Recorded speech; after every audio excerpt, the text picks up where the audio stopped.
Did you know that in ancient Rome there were two main things that shaped the culture of the Roman Empire? They were the Roman religion and politics.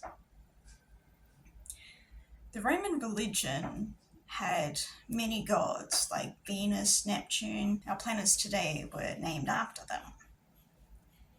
There were temples, sacrifices. They even had a form of witchcraft, and you could even become a god when you died so that your descendants would have shrines dedicated to you in their homes. But do you know that in Rome there were also Jews? In fact, there were 20 to 40,000 Jews living in ancient Rome. There was even a synagogue in Ostia, which was a portside city. So the synagogue faced Jerusalem on purpose, and the Romans allowed the Jews to worship there. However, they did require, they wanted a Jew to plead allegiance to the Roman Empire, and that is where Herod in the Bible, that is who Herod in the Bible was, the title. Roman politics were even more prominent than the religions there. There were Caesars or emperors who were pretty much the rulers or dictators. So Julius Caesar, probably the most famous dictator, was stabbed 23 times by Brutus and Cassius.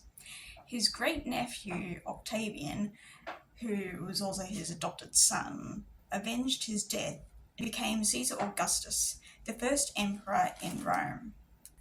Caesar Augustus was considered so powerful and a great advocate for peace. Like, everyone loved him. He even had an altar of peace inspired by him to make sacrifices to the peace gods.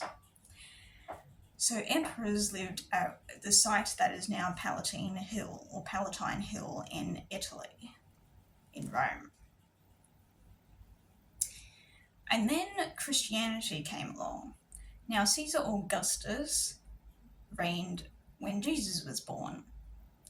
And then the next emperor was Tiberius, and he reigned during Jesus' ministry.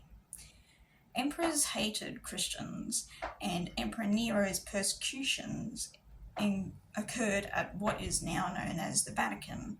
In fact, the apostles Peter and Paul were killed there, and hence that would explain why the Catholic Church was built on top of execution sites, and why it was headquartered there, because Peter was considered the first pope. Meanwhile, there was a 30% growth in Christianity in Rome.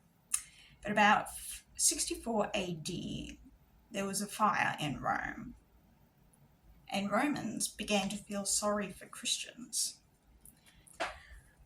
About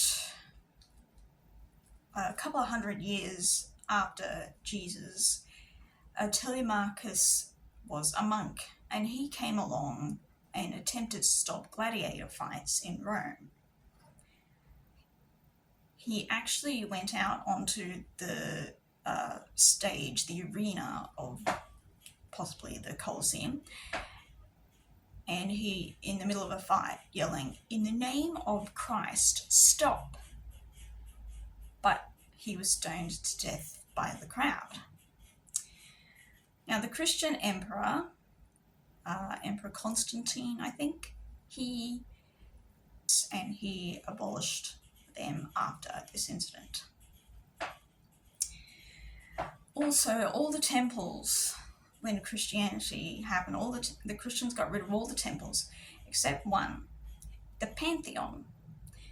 That is because Pope Gregory I said that the earth is the Lord's and everything in it. And he said, so he basically meant, why destroy this temple instead of using it for Jesus. So it has been a church to this day. So Emperor Constantine became a Christian. He was the first Christian emperor, first emperor to become a Christian and this was in 312 AD. And 60 years later, a freedom of religion policy was adopted. Free burials became a thing. That is what catacombs were. That is because Christians believed that humans were made in the image of God. And prior to Christianity, Romans abandoned babies, but Christians adopted them as their own, and infanticide was banned in 374 AD. Romans also disassociated themselves from the poor. However, Christians supercharged charitable organizations. They also interpreted Jesus' healings as signs that God wanted all things to be well, and they prayed for the sick, and if the sick did not get better, they would provide care for them. The first hospital was also founded by a woman named Fabiola, and it was the first hospital in the Roman Empire. I hope you have learned some stuff from this video and that it will be insightful, especially when it comes to reading things like the Book of Romans in the New Testament.